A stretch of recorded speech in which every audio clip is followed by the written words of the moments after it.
Good morning out there, in there, out there. From in here, out here. Vivi's over there. She's in from a long walk, and she's standing and panting. Would you like to come up here and be with us? Come on, hop up. She's also, come on, hop up. Say hi to everybody. Come on, hop up. Oh, you're just having such a hard time making up your mind. She doesn't know whether to be with Vivian, so I'll show you her nose, of course. Take a slurp. And Norbert, it's okay to take a slurp.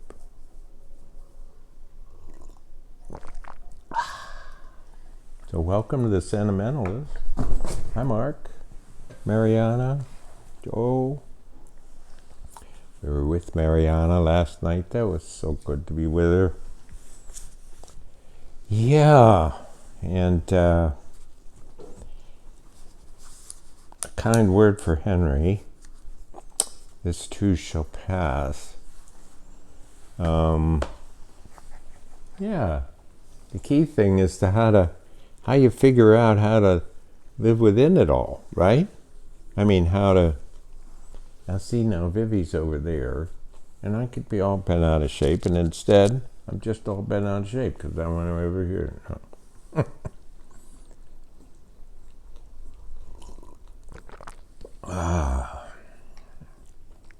I think I made that coffee a little weak this morning. No? Okay. Something went the grinder. Something was kind of stopped, and then I patted it. Aren't you interested? I think I got it working again. We'll test it. Seems a little weak. Anyway, Henry, when things go awry, you remain loyal to things that haven't gone awry. That's what you do. A good friend who always says, when this is going bad, you don't try to mess around with this, you go over to this. This is where you go. Probably doesn't help at all. I'm looking across the room at the elegant rocking chair that last Saturday Julie walked into the antique mall, and the wonderful lady in there that's sold the about 100-year-old rocker for her spinning wheel to me had put flowers on it and wrote her a card. And it was so sweet of her. I've got to get over there and thank her because, geez. And Julie picked out a Petoskey stone to put on her desk at work, to put all the papers under. Hold them down, hold them down. Oh my goodness, last night, well, Henry, if you'd have been here, you'd have enjoyed it. Last night was our monthly workshop, and I don't know what to do about it because we don't have enough time, and we spend 3 hours and 15 minutes, way too long, and I never got to one of the things I wanted everybody to get to, and we never have enough time because the poems that these people write are so terrific. There can't be a more talented workshop in the country, and there just can't be. Can't be. Combination of warm-hearted, talented. Each of the people's poem is very different. You don't need a name on them. You'd know this is Andy's, and this is Jeff's, and this is Sharon's, and this is Ruth's. Anyway, they're so talented, and so their visions are so fresh. You just can't get over that. You've never seen a poem like this. You haven't. And believe me, I look at a lot of literary magazines, and a lot of the poems are like a lot of the poems, and I often, well, we won't get into self-consciousness, okay, but wow, I'm so grateful. I mean, all these years they meet and just bring such a good time to one another. It's a wonder I'm even awake this morning, and I have to go to a workshop this morning. Whoa, I don't know if I'm going to make it through. And yeah, wow, it was something. Dana Vanderlucht, I think I keep mentioning this, but I keep wanting to keep mentioning her new book coming out in a month or so, called Enemies in the Orchard, dialogue back and forth between Claire and Carl. Carl was a Nazi soldier sent to her, it's based on actual events, sent to her grandfather's apple orchard to work, and finds out it's not romantic, it's that Claire and Carl are, find out that each one of them is a humane person. Claire, of course, knows that. She's raised in a beautiful family, but Carl begins to wonder about the whole Nazi thing, and Claire is so kind to him, and then he becomes so kind to her, and he wants to stay and pick apples forever. Who wouldn't? So, Dana Vanderlucht, Enemies in the Orchard.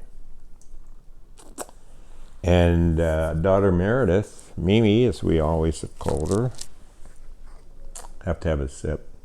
A lot of adventures as she moves from teaching senior high school to elementary school. Highly diverse, one school, many different languages. And she feels just so sad. She goes to her former school. She was there 20 years. People were crying and missing her already, and then it touches her, and part of her feels like she's leaving and abandoning the students who wanted to be with her after the reputation builds after all those years. And then she's carrying, and she has such wonderful friends. They're helping her lug all those art supplies from one school to another school. But she had such fun this week. They had an opening that, often the preschool things are really very heavy-handed. This year. And it was, there were a lot of details, but they had a lot of fun. And they were 60 new teachers, and each got a bag filled with cookies and candy and a shirt the color of the school with the insignia on it, and what else? I mean, it just was a happy start to the year. And after all the years I was at the college, I remember the pre-college conferences. You'd go, I don't know if I want to go to class. Jeez. So important, so important that you know what happened in 1473. I have to go to, Julie and I are going to go to the 50th reunion. And I taught these students, and they're having the 50th reunion. And I'm going to give them each a sheet of paper, and I'm going to have them write down 5 things that they never dreamed would happen when they were at the college. And they happened. And then we'll just exchange them, and I hope it's interesting. I will find it interesting, that's for sure. Do you know in America people don't talk about their inner life? Did you ever notice that? It's interesting. They just don't do it. I get messages from friends in Europe, and they do. But for example, if you say, did you see Barbie? Yeah, I did. And you say, well, how did you feel about it watching it? Well, how did you feel? And they go, well, I think that the acting, no. How did it make you feel? What did you feel? Well, I think that the colors were just really, and it just goes to translate any kind of inner life thing into thinking. It's just an opinion and an evaluation, and interesting, huh? You know, when our daughter was little, she said she was 7, and you've heard this story 100 times, some of you. She said the most important word in the world was with. And do you know that with is the word, the most used word in the Bible? I'm not, I wouldn't know Jeremiah from Galatians, but I just thought that was pretty fascinating. And my sister sent to me a sermon given by a woman in Florida, at a church in Florida, that was titled With. And she spent the first part of the sermon talking about Americans use the word for. So when they think of helping someone, they think of the word for. What can I do for so-and-so? And it might be a particular person or a family member, or maybe it's a charitable organization. I mean, what can we do for this charity or whatever? And she said, however, we don't very often learn the word with. We use for. And that's our benevolence, that's our help, that's our kindness. And yet, we all recognize that person who just came over and sat with us. Maybe, Henry, that's all you need, just a little bit of with. And I just found that, isn't that interesting? In the beginning was the Word, and the Word was with God, blah, blah, blah, with. And I used to, when I was at the college, and then you had advisees, I would meet with my advisees the first time, and I'd say, here's what to watch for in the dorm. The first time someone has a trauma, and everybody kind of gets together and tries to figure out what to do for them, watch for the person, after they figure out they can't do anything for them, watch for the one or two, maybe, the person who just stays with. That's Vivian. She's with Julie right now. And it makes a difference. It really does. She took a nap with me last night, yesterday afternoon, right up against me. With. Think about it. Yeah. And when I would talk to those students, I'd say, that person that just stayed, everybody said, there's nothing we can do for, but there was somebody who just stayed with. Yep. I've been having a nice conversation with Lee Young Lee this week, back and forth, and one of my one-on-one people wanted to do a conversation or do a kind of interview with him, and he's so generous, and he said, of course, I'll do that. And Julie Williams had just the most wonderful time with Lee Young, and I'm so glad about that. And of course he would do that. Well, I regret that I haven't heard anything from the Red Dock. That's been such a lovely end of summer tradition to give the reading at the Red Dock here in Douglas. But new ownership and things change.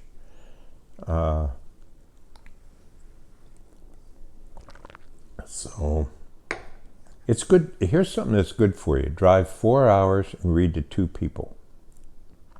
And when I got up there to read to 2 people, my ego went crazy. And I started to laugh at my ego. And I said, these 2 people, and they and I had a beautiful time. We just had a beautiful time together. Yeah. So it's okay. Well, big winds today, gusty. Julie and Vivi came in from their early morning walk, blown to bits. And Julie's crocheting, shifted from knitting to crocheting. And I haven't shifted. I've shifted from one thing I already do to another thing I already do. But she's shifted from knitting to crocheting, and it's beautiful. And she's sitting there biting the thread. And I guess that's not funny to announce that your wife is biting thread. Well, Vivia's on the move. Nope, she's scratching. Well, here's our poem for this morning. I'm trying to think if... Our gardens are still going wild. Are yours too? Ooh, it's wonderful. My goodness. Yeah, it's wonderful.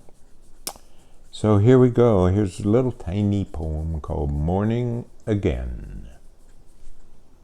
This poem will not be anything new.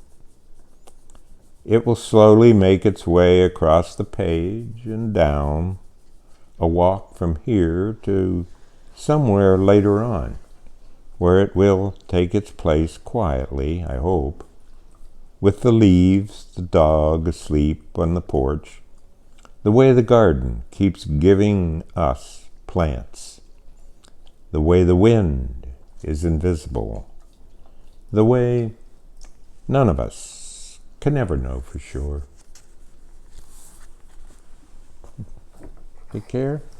Try to be cheerful, be kind. Thanks for being here. It means a lot. Yeah, it does.